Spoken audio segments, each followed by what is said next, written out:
Bienvenue sur le plateau du Nadia Lazouni Show qui, comme vous l'avez remarqué, s'est refait une beauté pour la 4e émission. Présenter l'engouement des jeunes de banlieue pour l'art oratoire comme un phénomène nouveau, c'est oublier que les grands orateurs y sont nés. De qui je parle? Eh bien, des rappeurs. Écoutez un peu. J'ai commencé en plaidant pour les rues et aujourd'hui, c'est par la rue que je plaide.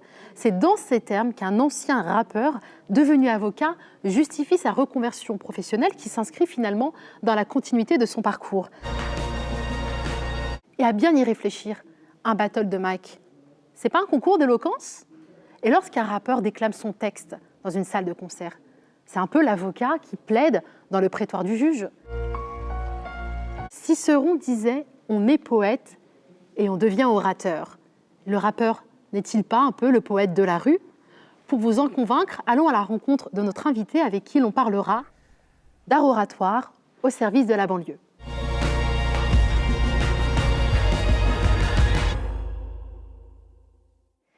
Kerry James, bonjour. Bonjour. Merci infiniment d'avoir accepté notre invitation et nous accueillir ici au Centre culturel Aragon-Triolet où tu joues à vif, une pièce que tu as écrite. Poète, humaniste et rappeur, on te présente comme la figure de proue du rap conscient. Et d'ailleurs, ce n'est pas étonnant quand on s'intéresse à tes textes qui sonnent comme des plaidoiries et des réquisitoires. Aussi, quand on regarde tes clips, ça renvoie un petit peu à des courts-métrages où tu révèles ton talent d'acteur, justement. Donc, ce n'est pas étonnant de te voir porter la casquette de comédien. Mais là où tu crées la surprise, c'est que tu choisis le théâtre, alors qu'on a surtout l'habitude de voir des rappeurs s'orienter vers le cinéma et dans des rôles de bad boy. Qu'est-ce qui t'a poussé à privilégier les planches au studio de cinéma? Alors ça faisait quelques années que j'avais envie d'aller sur les planches. Et puis on a cherché des sujets. Parfois on a trouvé des idées, mais je n'étais pas convaincu. Et donc à chaque fois on repoussait. Puis après je me suis mis sur l'écriture d'un scénario de long métrage. Et c'est de ce scénario de long métrage que j'ai tiré la pièce à vif. Et donc le scénario de long métrage raconte l'histoire d'une fratrie, trois frères d'origine africaine qui vivent en banlieue parisienne. L'un est aux portes du grand banditisme, c'est Demba. Le second, qui est le personnage principal et qui est celui que j'interprète sur scène au théâtre, c'est Souleymane Traoré, qui lui est élève avocat et qui passe le concours de la petite conférence, arrive en finale face à son rival Yann. Et la question qui leur est posée, sur laquelle ils doivent débattre, c'est l'État est-il seul responsable de la situation actuelle des banlieues? Et il y a le troisième qui est Noumouké, qui a 15 ans. Et l'enjeu du film, c'est est-ce que Noumouké va choisir la voie empruntée par Demba ou celle de Souleymane Traoré. Et dans le scénario, en fait, j'ai été obligé de couper beaucoup les plaidoiries parce que à l'écran, c'est dur d'avoir des longs monologues et que le cinéma, c'est avant tout des images en réalité, plus que des dialogues. Et donc, j'ai beaucoup coupé les plaidoiries et j'ai décidé d'en faire une pièce de théâtre qui est à vif. D'accord. Il y a certainement cette proximité avec le public aussi que l'on a dans le théâtre et pas dans le cinéma. Ouais, et pour répondre complètement à ta question, après, ce que j'ai trouvé intéressant dans le théâtre, je trouve que c'est un outil de communication, voire même de propagande, qui est exceptionnel. C'est-à-dire les gens s'assoient dans une salle et sont prêts à vous écouter 1 heure ou 2 heures. Il y a des pièces qui durent 2 heures, voire 3 heures. Et ça, c'est tout à fait exceptionnel. Et le fait de le jouer au théâtre me permettait, d'une part, de toucher un autre public qui ne serait jamais venu à ma musique parce qu'ils n'aiment pas le rap, parce qu'ils ne savent pas écouter du rap, par exemple. Et en même temps, de montrer même si on vient de banlieue, qu'on est noir, qu'on vient du rap, on peut aussi écrire une pièce de théâtre ce qui est d'abord considéré comme un truc un peu élitiste, voilà. Et donc c'était hyper intéressant. Et dès le départ pour nous, en tout cas pour moi, j'écrivais dans ma note d'intention que l'un des objectifs aussi c'était de rassembler dans une même salle ce que moi j'appelle les deux France. Et l'objectif était A été atteint. On a assisté hier à la représentation ici et c'était très émouvant, très percutant et mémorable, vraiment. Justement, on va parler de ta pièce. On a le sentiment qu'il y a ces deux France qui s'opposent, hein. Tu m'as un petit peu précédée, donc celle de Souleymane et de Yann, deux élèves avocats qui s'affrontent donc dans un concours d'éloquence. L'un donc défend la thèse selon laquelle l'État est le seul responsable de la situation dans les banlieues, et l'autre soutient l'antithèse, à savoir que non, ce sont les citoyens qui sont responsables de leurs conditions. Et justement, dans les faits, vous naviguez entre ces deux France, puisque tu es écouté de jeunes, quel que soit leur milieu social et ethnique, mais également des politiques. On a une petite déclaration d'un homme politique qui dit t'écouter. Justement, Kerim, aspires-tu à réconcilier ces deux France ? Ouais, je pense que c'est tout mon travail depuis mon premier album solo, Si c'était à refaire en 2001. J'ai toujours essayé de construire des ponts entre ce que j'appelle moi les deux France. Et dans mes concerts, on voit des gens, je pense, allez, on va dire, de 18 ans jusqu'à 50 ans. Il y a des gens qui viennent à mes concerts, ils sont d'origines différentes parce que le message les touche.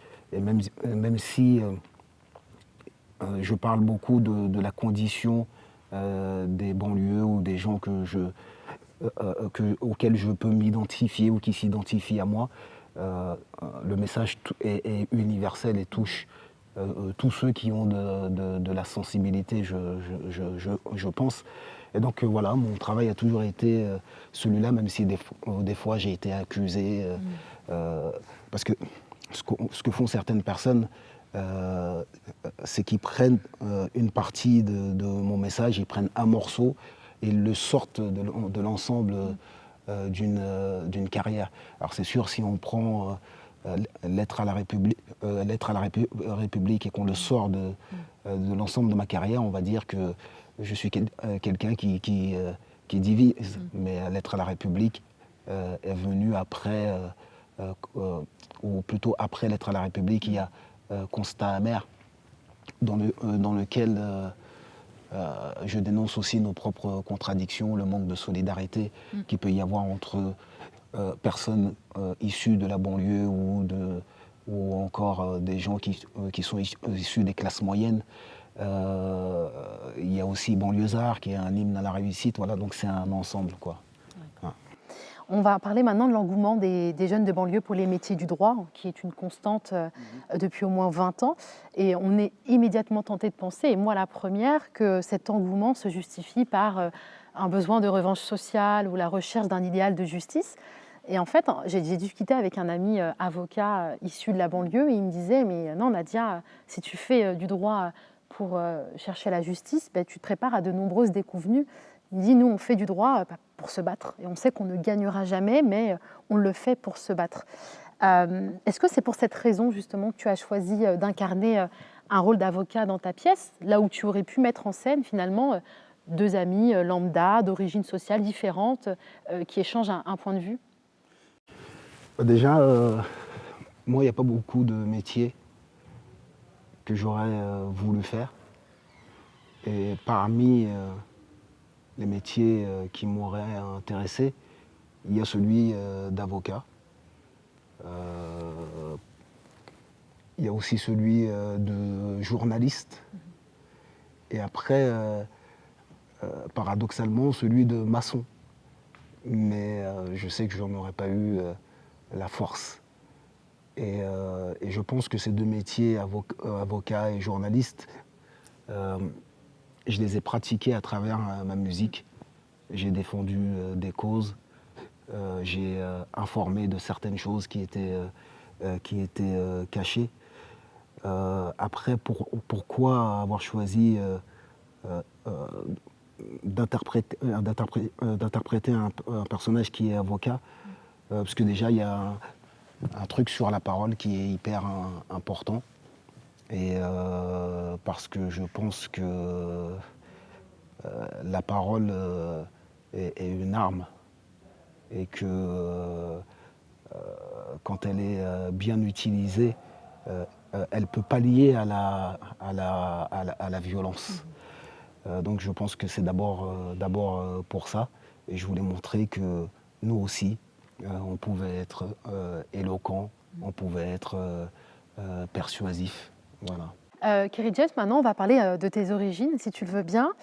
Tu es né en Guadeloupe, de parents d'origine haïtienne. Et si je ne me trompe pas, tu as 7-8 ans quand tes parents décident de s'installer en métropole, dans l'espoir d'entrevoir de meilleures perspectives d'avenir. Et finalement, vous découvrez la vie précaire et marginalisée de la banlieue. Ce que je sais des dom-tom, c'est que le sentiment d'injustice est largement partagé par la population, et un peu d'ailleurs comme les jeunes de banlieue. Finalement, ton engagement ne trouve-t-il pas ses racines aux Antilles, qui ont été marquées hier comme aujourd'hui au fer de l'injustice? Alors en fait, moi je suis d'origine haïtienne. Mes deux parents sont haïtiens. Et lorsque ma mère a voyagé en Guadeloupe, elle était déjà enceinte de moi. Et son voyage en Guadeloupe est un voyage aussi politique. C'est-à-dire que le fait d'être né en Guadeloupe me permettait d'avoir les papiers français. Et donc, je suis venu en métropole à Orly en 1985. Et je suis né en 1977. Et en fait, je pense que la conscience politique que j'ai me vient principalement de mon père, qui est haïtien. Et les Haïtiens sont des gens qui sont très engagés politiquement. Ils sont très portés sur la culture, ils sont très portés sur l'éducation.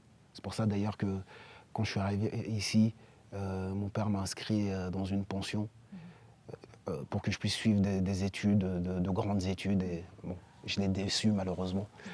Vous devez être fier quand même là aujourd'hui. Non, c'est dur.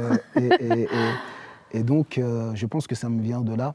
Parce que quand j'étais petit déjà, mon père m'offrait des livres sur l'histoire d'Haïti, qui est le premier pays noir à avoir eu son indépendance, sur Toussaint l'ouverture. Et je pense que mon premier réveil politique me vient de là. D'accord, ça s'explique bien. On va revenir à ta musique, enfin on va venir à ta musique puisqu'on parlait de théâtre tout à l'heure et de tes origines. Il y a un titre que j'affectionne particulièrement, c'est Banlieusards. Car sans lui nous sommes désarmés, malgré les déceptions et les dépressions, suite à la pression que chacun d'entre nous ressent, malgré la répression et les oppressions, les discriminations, puis les arrestations. Banlieusards, c'est vraiment une ode à l'empowerment, et tu as toujours appelé à l'émancipation, à l'autonomisation justement de ces jeunes de banlieue, pour les mettre en capacité d'agir et de se reprendre en main. Et je me souviens que c'est ce qui avait agacé Christian Estrosi et Éric Ciotti, qui t'a accusé de vouloir soulever les banlieues. Je me permets, si tu le veux bien, de te montrer un court extrait d'une série que tu connais peut-être, The Wire. Et j'aimerais t'entendre dessus. On se retrouve donc après ces quelques images. You know what the most dangerous thing in America is, right? Nigga with a library card. Voilà. Tu sais quelle est la chose la plus dangereuse pour l'Amérique? C'est un noir avec une carte des bibliothèques. C'est ce qu'il dit? C'est ce qu'il dit. Ça évoque quoi pour toi? Ça me fait penser à une phrase que certains disent. Ils disent, si tu veux cacher un truc à un noir, cache-le dans un livre. Évidemment que le livre, c'est le savoir, ça ouvre l'esprit. Moi, ça fait longtemps que j'avais du mal à me remettre à la lecture. Je viens juste de m'y remettre là, depuis 2-3 mois. Là, je lis 5 livres en même temps parce que je commence à lire un livre, mais après je l'oublie. à tel endroit, alors je recommence un autre. Mais quand j'étais jeune, je lisais beaucoup. Et c'est vrai que pour moi, l'émancipation viendra principalement par l'éducation. Et que, comme je l'ai dit plusieurs fois, on ne peut pas être tous footballeurs, acteurs, chanteurs, et que ça doit rester des métiers d'exception. Et que les chanteurs ont besoin, par exemple, de managers, d'impresarios, on a besoin de gens qui soient derrière la caméra, on a besoin d'ingénieurs du son. Et donc, on a aussi besoin d'avocats, on a besoin de journalistes, on a besoin d'économistes. Et voilà, je pense que le changement, en tout cas la révolution sociale pour nous se fera par l'éducation. Oui. Le personnage, lui, donc, parle des États-Unis, mais dans le même esprit, est-ce qu'on peut dire que la chose la plus dangereuse pour la France, c'est des banlieusards avec une carte de bibliothèque et des robes d'avocat? Moi, je ne dirais pas que c'est dangereux, c'est une bonne chose pour la France. Parce que, justement, en jouant à Vif, au théâtre du Rond-Point, où il y avait aussi des bourgeois d'une cinquantaine d'années qui venaient nous voir, et des jeunes de banlieue qui venaient au théâtre pour la première fois, je me suis rendu compte que ce bourgeois de 50 ans et ce jeune de banlieue espèrent parfois la même chose. Et que c'est une erreur, en tout cas pour ceux qui le pensent, de penser que l'émancipation des jeunes de banlieue serait une menace ou nocif pour la France. Au contraire, ce serait une bonne chose. Je vais citer des affaires qui révèlent de manière flagrante les failles de notre système judiciaire et parfois les connivences entre les milieux juridiques, politiques et voire financiers. Et je te demande de bien vouloir les commenter en un mot. En 3 mots, si tu veux. Omar Haddad.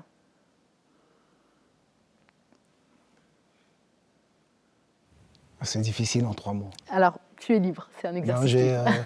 J'ai rencontré son fils, je crois, à la marche du 19 mars. Il était présent, il m'a demandé de ne pas l'oublier. Et donc, une forte pensée pour lui. Merci Thierry. L'affaire Air France, et l'affaire du DRH dont la chemise a été arrachée par des salariés. Je dirais en un mot.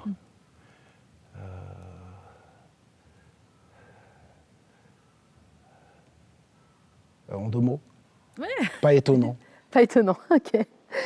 L'affaire Amin Bentounsi, que tu connais très très très bien. Triste, mais victoire. Car le policier a été condamné. Oui. Belle victoire. Adama Traoré. Le combat continue. Et une dernière affaire, Penelope Gate.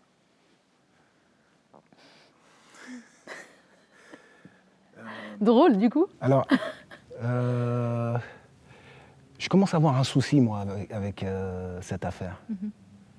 Parce que ils sont dénoncés par des gens qui font la même chose qu'eux.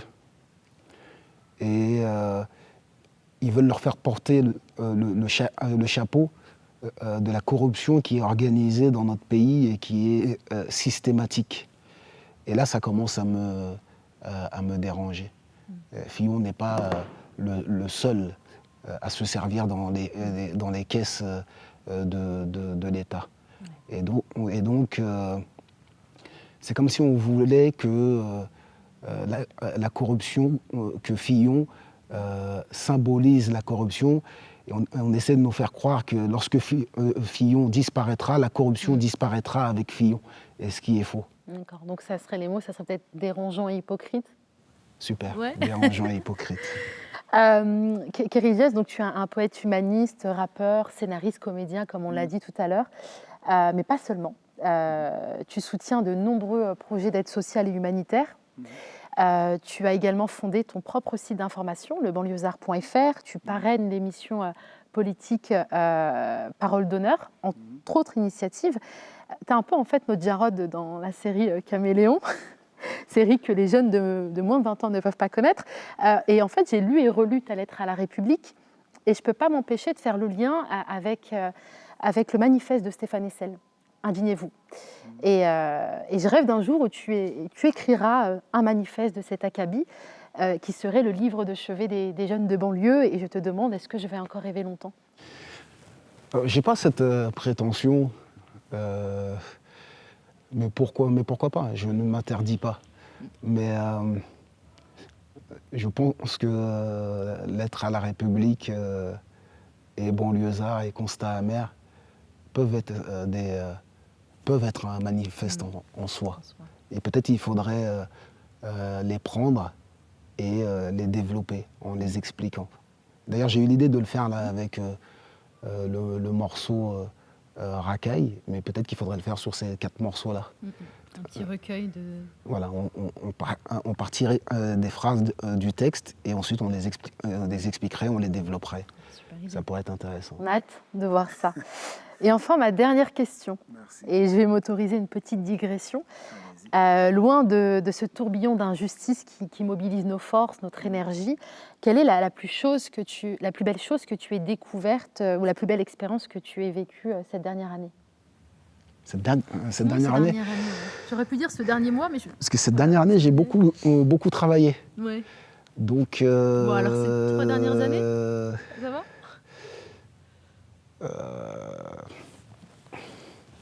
La plus belle chose que j'ai découverte,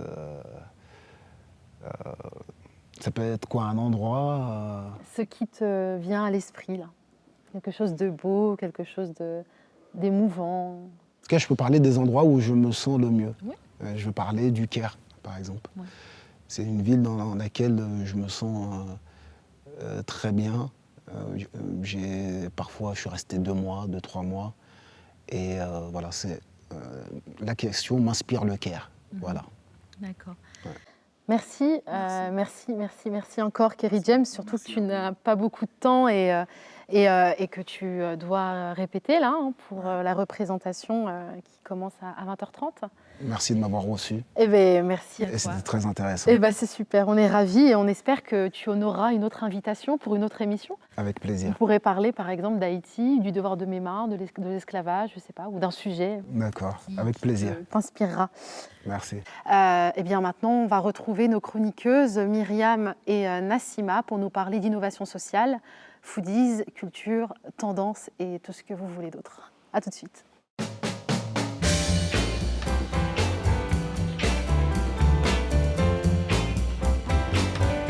On est toujours au Centre culturel Aragon Triolet où derrière nous, on prépare un petit peu tout avant l'arrivée des comédiens pour la pièce dont on vous a parlé à vif. On en profite, nous, pour parler d'innovation sociale, puisque nous avons Nassima avec nous. Côté innovation sociale, Nassima, quelles sont les inventions ou idées qui peuvent répondre à un besoin social mal ou peu satisfait ? Alors moi, je vais rester dans la culture, puisque c'est le thème, et je vais vous parler d'une surprise que j'ai découverte, avenue de Clichy, près de la station de RER Porte de Clichy, où j'ai découvert une cabane faite de planches de bois et de plastique qui contenait des livres. Donc j'ai ouvert, et là j'ai découvert des livres de science-fiction, des livres de psychologie pour enfants, et j'ai été éblouie. Ça a été l'univers du livre au coin de la rue. Des passants se sont arrêtés, on a commencé à échanger de culture, de cette initiative. Et donc, après quelques recherches sur le web, je me suis aperçue que cette initiative n'est pas récente. Elle date du 19e siècle aux États-Unis avec les bookbox. Et on a dû attendre un peu plus tard son arrivée en Europe, dont en 2010 à Rennes, avec les boîtes à lire ou les cabanes à lire. Donc, c'est souvent géré par des associations, des particuliers ou même la municipalité. Les associations comme Circule Livre sur Paris, mais aussi les livres de la rue, partout en France. Donc moi, j'ai beaucoup aimé cette initiative parce que je trouvais que c'était avoir accès à tout un univers écrit, avoir des mots au coin de la rue, sur son trajet, en rentrant chez soi. Et puis même, ça reste un lieu de rendez-vous. Des gens s'arrêtent, on discute de goûts, nos goûts. Et pourquoi cette initiative? Ça peut donner aussi inspirer certaines personnes. Et d'ailleurs, les associations aident à la mise en place de ces boîtes à lire. Donc je voudrais terminer par une citation de Victor Hugo qui dit que lire, c'est boire et manger. L'esprit qui ne lit pas maigrit comme le corps qui ne mange pas. De quoi vas-tu nous parler aujourd'hui, Myriam? Alors, je vais vous parler de Pablo Picasso. Alors, en fait, je me suis toujours demandé où Pablo Picasso avait tiré son inspiration. Et certains le savent peut-être, Pablo Picasso a une formation classique, donc il aurait pu faire des tableaux très réalistes. Donc pourquoi ces formes géométriques, pourquoi ces visages déformés devenus emblématiques? C'est comme ça qu'on le connaît. Et souvent, quand on pense Picasso, on pense Guernica. Et malgré plusieurs périodes, celle dont on se souvient, c'est le cubisme. Donc, c'est le musée du Quai Branly qui va sans doute nous répondre à cette question. Donc, Picasso primitif, c'est jusqu'au 23 juillet au musée du Quai Branly dans le 7e arrondissement de Paris. Il y a des nocturnes le jeudi, vendredi et samedi jusqu'à 21h. Du reste, pour toutes les autres informations, vous pouvez retrouver sur le site internet www.quaibranly.fr les horaires, les tarifs, etc. Super, merci beaucoup Myriam. On s'organise ça ensemble les filles, cette sortie. Merci beaucoup d'avoir été avec nous durant toute cette émission. On espère que vous avez pris beaucoup de plaisir à la regarder. En tout cas, nous, on a eu beaucoup de plaisir à la préparer et à la tourner. Merci à vous les filles, c'était super. On se retrouve très vite avec un invité que vous allez aimer, on en est sûr. À bientôt.